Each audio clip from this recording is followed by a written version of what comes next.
Bismillahirrahmanirrahim. Assalamualaikum warahmatullahi wabarakatuh.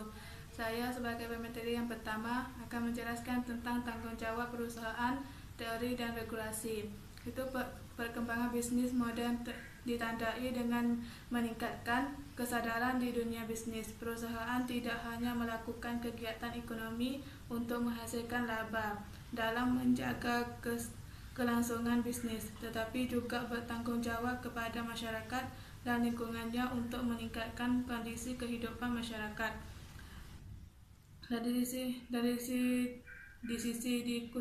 Dalam tanggung jawab tersebut dikenakan dengan tanggung jawab sosial perusahaan atau corporate social responsibility atau disingkat dengan CSR. Itu tanggung jawab sosial perusahaan adalah konsep yang memiliki organisasi tertentu khusus perusahaan. Itu pengertian di atas dapat dikatakan bahwa itu merupakan kontribusi perusahaan terhadap tujuan pembangunan berkelanjutan melalui manajemen yang akan berdampak bagi semua pemangku kepentingan. Terus selanjutnya contoh bentuk tanggung jawab. Itu ada berbagai macam. Salah satunya dari kegiatan dapat meningkatkan kesejahteraan masyarakat dan lingkungan, memberi beasiswa untuk anak-anak yang kurang mampu.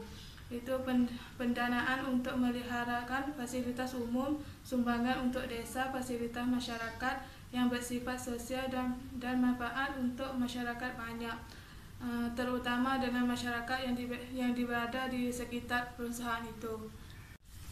Terus selanjutnya tanggung jawab sosial perusahaan di dalam peraturan undang-undang. Itu Undang-Undang nomor 25 tahun 2007 tentang penanaman modal. Pasal 15 menyebutkan bahwa setiap penanaman modal kewajiban. Yang pertama itu menerapkan prinsip tata kelola perusahaan yang baik. Yang kedua itu melaksanakan tanggung jawab sosial perusahaan.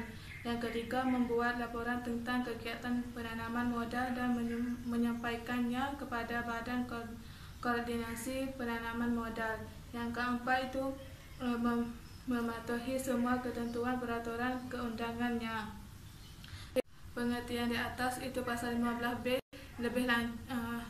jelas selanjutnya menerangkan bahwa tanggung jawab sosial perusahaan adalah tanggung jawab menegakkan pada setiap perusahaan penanaman modal untuk tetap menciptakan hubungan yang relasi, seimbangan dan sesuai dengan lingkungan, nilai norma dan budaya masyarakat setempat. Terus selanjutnya itu manfaat tanggung jawab bagi masyarakat dan perusahaan. Itu bagi perusahaan itu dengan ada CSR sangat bermanfaat. Salah satu darinya yaitu yang pertama mengembangkan citra perusahaan. Yang kedua melakukan kegiatan CSR, konsumen dapat mengenal perusahaan sebagai perusahaan yang selalu melakukan kegiatan yang baik untuk masyarakat. Yang ketiga memperkuatkan merek perusahaan. Yang keempat membangun kerjasama dengan pihak-pihak yang berkepentingan. Yang kelima menciptakan inovasi yang pembelajaran untuk meningkatkan pengaruh perusahaan. Itu teori tanggung jawab perusahaan melakukan kepedulian perusahaan terhadap manfaat pemangku kepentingan yang lebih luas daripada kepedulian perusahaan terhadap kepentingan perusahaan saja atau pemegang saham. Terus regulasi peraturan yang terkait dengan tanggung jawab sosial perusahaan atau lebih khusus tentang tanggung jawab sosial dan lingkungan lebih menjadikan CSR tidak hanya menjadi kegiatan yang sukarela tapi menjadi komitmen, yang artinya tanggung jawab memperkuatkan kebijakan untuk menegakkan CSR. Terus yang terakhir itu tanggung jawab hidup dalam konsep Islam, yaitu pelestarian lingkungan hidup dalam bahasa Arab dikenakan dengan istilah fikih lingkungan hidup. Itu secara bahasa Arab itu fikih berasal dari kata fakihah yafqahu fikhan, maknanya maknanya dalam bahasa Indonesia artinya pengetahuan terhadap sesuatu, dan al-fahmu dalam bahasa Indonesia itu pemahaman. Itu kata al-ba'ah dapat diartikan dengan lingkungan hidup, yaitu suatu ruang bebas dengan semua benda, kekuatan, kondisi, dan makhluk hidup, termasuk manusia dan perilakunya, yang mempengaruhi alam itu sendiri, kelangsungan hidup, kehidupan, dan kesejahteraan manusia dan makhluk hidup lainnya. Oleh karena itu dapat melanjutkan bahwa fikih lingkungan adalah cabang dari program dalam disiplin ilmu lingkungan hidup yang dibangun bahwa kerangka filosofi muslim dan berdasarkan fikih. Assalamualaikum warahmatullahi wabarakatuh. Assalamualaikum warahmatullahi wabarakatuh. Nama saya Aurea Kamayasari. Di sini saya akan menjelaskan tentang tanggung jawab pelaku bisnis terhadap lingkungan dalam perspektif Islam. Pandangan Islam tentang hukum pemanfaatan dan pelestarian lingkungan, serta bagaimana tanggung jawab pelaku bisnis terhadap lingkungan, sebenarnya sudah ada sejak zaman dahulu. Tetapi dalam berbagai sumber fikih dan tafsir, masalah tersebut belum dijelaskan secara spesifik. Mengapa demikian? Karena pada zaman dahulu, masyarakat belum mengalami krisis lingkungan seperti yang terjadi pada saat ini. Dalam undang-undang juga sudah dijelaskan, yaitu terdapat di nomor 32 tahun 2009 tentang bagaimana pemanfaatan dan pengelolaan lingkungan, yaitu yang berisi kesatuan ruang, semua benda, daya, keadaan, dan makhluk hidup, termasuk manusia dan perilakunya, yang mempengaruhi alam itu sendiri, kelangsungan peri kehidupan dan kesejahteraan manusia serta makhluk hidup lain. Pengertian fikih al-biyah. Fikih al-biyah atau fikih lingkungan yang adalah fikih yang membahas tentang syarat-syarat Islam yang bersumber pada dalil-dalil yang membahas tentang perilaku manusia terhadap lingkungan. Semua itu bertujuan untuk memakmurkan dan melestarikan lingkungan, bukan untuk merusak lingkungan. Dalam arti lain, fikih al-biyah yaitu merupakan sumber hukum atau regulasi untuk berinteraksi dengan lingkungan. Selama ini kita ketahui para umat Islam selalu berfokus untuk melakukan perbuatan fikih ibadah seperti sholat, zakat, puasa, haji.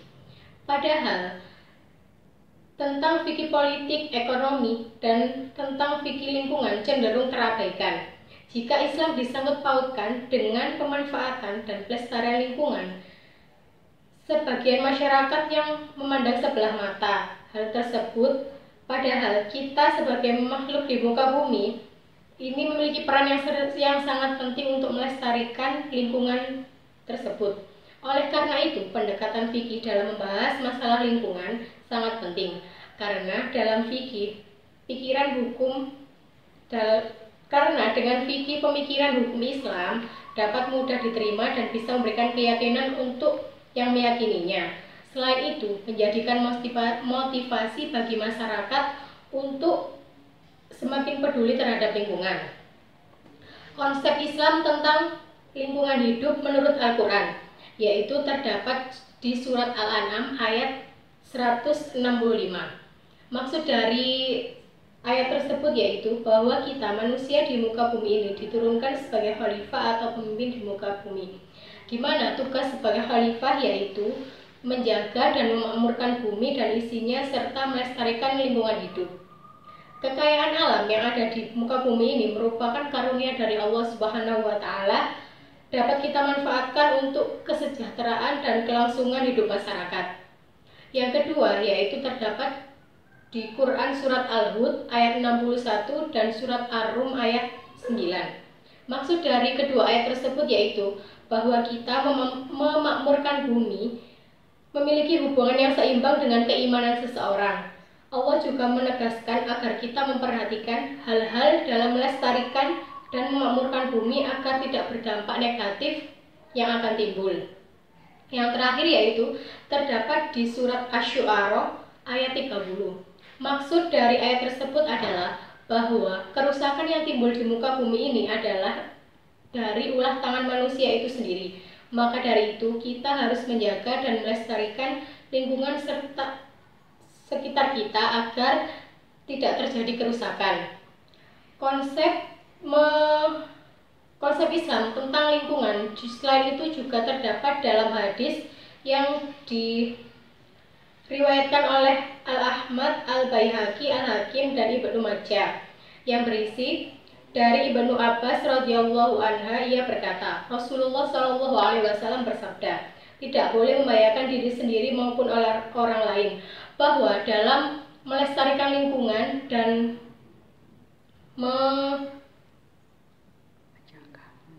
menjaga lingkungan, kita tidak boleh membahayakan diri kita sendiri dan juga membahayakan untuk orang lain. Sekian dari saya. Wassalamualaikum warahmatullahi wabarakatuh. Assalamualaikum warahmatullahi wabarakatuh. Saya Rizky Elisa Rahmawati akan menjelaskan mengenai orientasi makosid syariah sebagai kendali bisnis. Seperti yang telah kita ketahui, bahwa makosid syariah merupakan jantung dari ilmu usul fikih. Pengertian secara umum makosid syariah yaitu tujuan-tujuan syariah. Tujuan-tujuan syariah tersebut yaitu mewujudkan kemaslahatan umat baik di dunia maupun di akhirat. Kemaslahatan umat dapat diwujudkan dengan cara memelihara 5 hal pokok atau 5 kebutuhan pokok, di antaranya yaitu agama, jiwa, akal, keturunan, dan harta. Sebagai seorang muslim, sudah sepatutnya bahwa kita menjadikan makosid syariah sebagai pedoman dasar dalam kegiatan berbisnis. Tujuan kemaslahatan yang menjadi dasar dari makosid syariah bisa digunakan sebagai kendali bisnis agar senantiasa memperhatikan kebermanfaatan yang tidak hanya bagi diri kita sendiri, tapi juga bagi orang lain dan lingkungan sekitar. Salah satu bentuk pelaksanaan konsep makosid syariah dalam pelaksanaan bisnis yaitu kewajiban dalam pelestarian lingkungan. Ada beberapa poin yang harus diperhatikan mengenai perintah menjaga lingkungan atau dalam kata lain hifdzul al-bi'ah yang terdapat dalam makosid syariah, yaitu yang pertama, menjaga dan melestarikan lingkungan merupakan perintah tersirat yang telah dijelaskan Allah tentang larangan untuk tidak berbuat kerusakan di muka bumi. Seperti yang kita ketahui, bahwa manusia diciptakan oleh Allah sebagai khalifah di muka bumi ini. Jadi, sudah sewajarnya bagi kita untuk saling menjaga, bukan hanya merusak lingkungan. Nah, yang kedua, yaitu tujuan dari makosid syariah, yaitu kemaslahatan umat. Kemaslahatan berarti sesuatu yang memberikan manfaat. Maslahah memiliki konsep kebermanfaatan yang berbanding terbalik dengan segala bentuk kerusakan. Jadi, segala bentuk kerusakan yang dilakukan yaitu sebuah kerusakan atau penghancuran makosid syariah seperti penghancuran agama, jiwa, keturunan, harta, dan akal. Lalu yang selanjutnya adalah pelestarian lingkungan hidup berdasarkan perspektif fikih lingkungan. Fikih atau bisa disebut ilmu fikih merupakan salah satu disiplin ilmu yang mengatur tentang hubungan manusia dengan Tuhan, manusia dengan manusia, manusia dengan lingkungan sekitar, dan manusia dengan dirinya sendiri. Oleh karena itu, ilmu fikih memegang peranan yang sangat penting dalam mengurus dan mengatur kehidupan manusia. Dan pengamatan sepintas, kita bisa melihat bahwa ilmu fikih memiliki 4 garis besar penataan kehidupan, diantaranya tentang penataan ibadah, muamalah, munakahat, dan jinayat. 4 garis besar itu bisa kita kategorikan atau kita kerucutkan bahwa keempatnya memiliki penataan dalam bidang mewujudkan lingkungan hidup yang bersih, sehat, sejahtera, aman, damai, dan bahagia lahir batin baik di dunia maupun di akhirat. Dari penjelasan tersebut dapat kita kelompokkan atau kita simpulkan menjadi 4 hal, yaitu dalam Al-Quran ditegaskan bahwa manusia dijadikan khalifah di muka bumi ini tidak untuk melakukan kerusakan dan pertumpahan darah, tetapi untuk membangun kehidupan yang damai, sejahtera, dan penuh keadilan. Sehingga segala bentuk kerusakan terhadap alam merupakan bentuk dari pengingkaran terhadap ayat-ayat atau keagungan Allah SWT dan akan dijauhkan dari rahmatnya. Yang kedua, memelihara lingkungan sama halnya dengan menjaga 5 tujuan dasar Islam atau kita sebut makosid syariah, yaitu menjaga agama, menjaga ilmu, menjaga akal, menjaga keturunan, menjaga harta. Lalu selanjutnya, tidak sempurna jika tidak peduli dengan lingkungan. Keberimanan seseorang tidak hanya diukur dengan banyaknya ritual di tempat ibadah, tapi juga menjaga dan memelihara lingkungan merupakan hal yang sangat fundamental. Seperti yang telah dijelaskan oleh Nabi Muhammad, kebersihan adalah sebagian dari iman. Dan yang terakhir, rusak lingkungan adalah kafir ekologis atau kufur al-bi'ah. Di antara tanda-tanda kebesaran Allah adalah adanya jalan raya atau alam semesta ini. Karena itulah, merusak lingkungan sama halnya dengan ingkar atau kafir terhadap kebesaran Allah Subhanahu wa taala, seperti yang telah dijelaskan dalam Quran surat Shad ayat 27. Sekian yang saya jelaskan. Assalamualaikum warahmatullahi wabarakatuh. Warahmatullahi wabarakatuh. Perkenalkan, nama saya Rodia. Di sini saya akan mempresentasikan tentang tuntutan Islam memelihara lingkungan alam. Masalah lingkungan yaitu berbicara tentang kelangsungan hidup manusia dan alam. Melestarikan lingkungan sama maknanya dengan menjamin kelangsungan hidup dan segala yang ada di alam dan sekitarnya. Sebaliknya, merusak lingkungan hidup, apapun bentuknya, merupakan ancaman serius bagi kelangsungan hidup alam dan segala isinya, tidak terkecuali manusia. Pelestarian lingkungan hidup dalam Al-Quran dan Hadis. Di surat Ar-Rum ayat 41, artinya telah nampak kerusakan di darat dan di laut disebabkan karena perbuatan tangan manusia. Allah menghendaki agar mereka merasakan sebagian dari akibat perbuatan mereka, agar mereka kembali ke jalan yang benar. Dalam ayat itu dikatakan kerusakan lingkungan akibat ulah tangan manusia yang fasid, perusak akan ditimpakan kepada manusia itu sendiri, baik mereka yang merusak maupun tidak terlibat. Hadis Rasulullah SAW bersabda, tidaklah seorang muslim menanam sebuah pohon atau sebuah tanaman, kemudian dimakan oleh burung, manusia, atau binatang, melainkan ia akan mendapat pahala sedekah. Hadis riwayat Al-Bukhari dan Muslim dari Anas. Macam-macam hukum lingkungan dibagi menjadi dua. 1. Hukum lingkungan modern.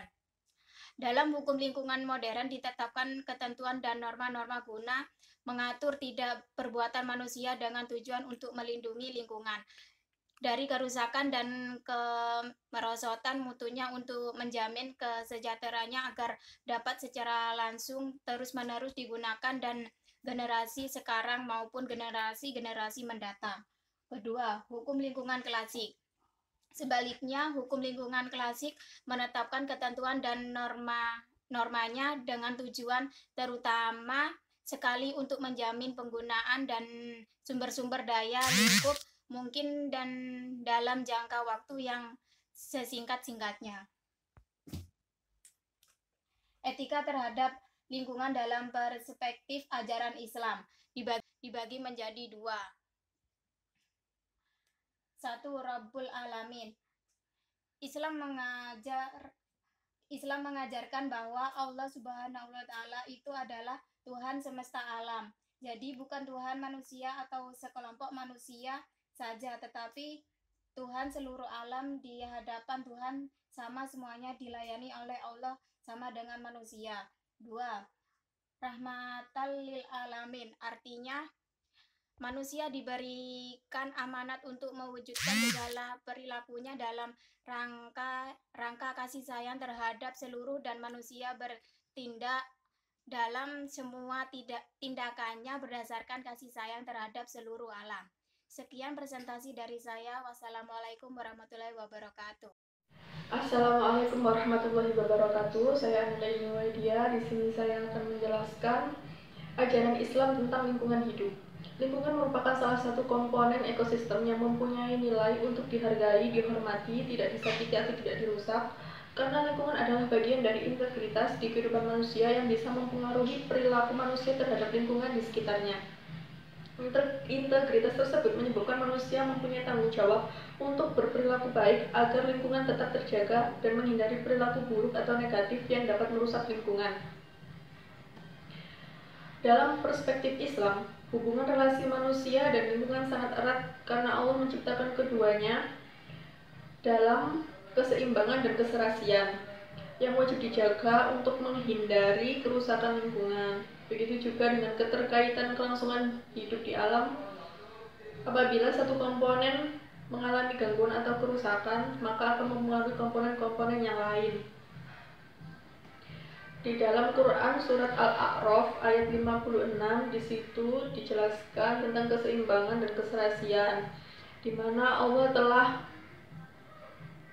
berfirman, yang artinya, dan janganlah kamu berbuat kerusakan di bumi setelah diciptakan dengan baik, berdoalah kepadanya dengan rasa takut dan penuh harap, sesungguhnya rahmat Allah sangat dekat kepada orang yang berbuat baik. Di mana ayat tersebut menghimbau agar kita tetap menjaga lingkungan sekitar dan tidak merusaknya. Quran surat Ar-Rum ayat 41, di situ Allah berfirman, telah tampak kerusakan di darat dan di laut disebabkan perbuatan tangan manusia. Allah menghendaki agar mereka merasakan sebagian dari akibat perbuatan mereka, agar mereka kembali ke jalan yang benar. Di situ Allah telah menjelaskan dalam Al-Quran bahwa yang menyebabkan kerusakan di darat dan di laut, salah satu penyebabnya adalah manusia itu sendiri, yang dimana kalau kita berbuat kerusakan di muka bumi, maka akan berdampak merugikan diri sendiri dan orang lain. Kegiatan ekonomi dan tanggung jawab lingkungan alam.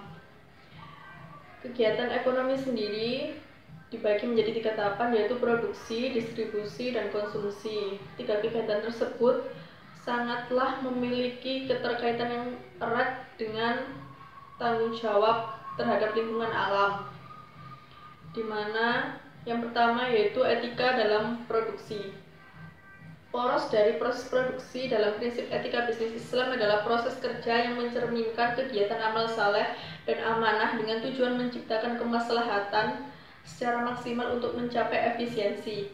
Dalam proses produksi berupa pengambilan bahan yang langsung dari alam harus menjaga keseimbangannya agar tidak mengancam kelangsungan hidup di alam. Dalam proses produksi harus memperhatikan beberapa hal, seperti yang pertama tempat.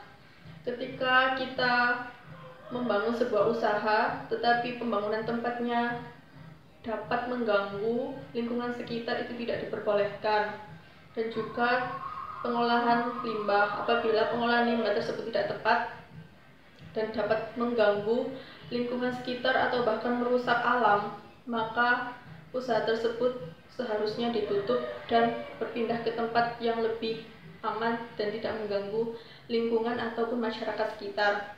Yang kedua, etika dalam distribusi. Implementasi kegiatan distribusi terdapat pada kegiatan jual beli yang saling ridho antara penjual dan pembeli, serta sifat jujur dalam penyampaian informasi barang yang dijual. Kaitan antara distribusi dan alam yaitu tentang pengadaan sarana prasarana kegiatan distribusi seperti pasar atau pusat perbelanjaan. Pemilihan pembangunan pasar atau pusat perbelanjaan harus secara tepat, tidak boleh dibangun di tempat sembarangan, bahkan sampai menggusur lahan-lahan orang-orang demi membangun pusat perbelanjaan, dan itu dapat merugikan orang lain. Yang terakhir, etika dalam konsumsi. Kegiatan konsumsi tidak masuk dalam ranah bisnis, tetapi perilaku konsumen menjadi pertimbangan bagi pelaku bisnis yang penting untuk dibahas. Perilaku konsumen terhadap lingkungan saat ini dipandang sebelah mata, karena banyak kita jumpai pencemaran lingkungan dilakukan oleh konsumen, seperti membuang sampah sembarangan yang menjadi hal besar dan berdampak serius pada lingkungan. Membuang sampah sembarangan dapat menyebabkan bencana alam tanpa kita sadari, dan banyak manusia yang melakukan hal tersebut sehingga alam rusak dan merugikan banyak orang. Sekian presentasi dari saya. Wassalamualaikum warahmatullahi wabarakatuh.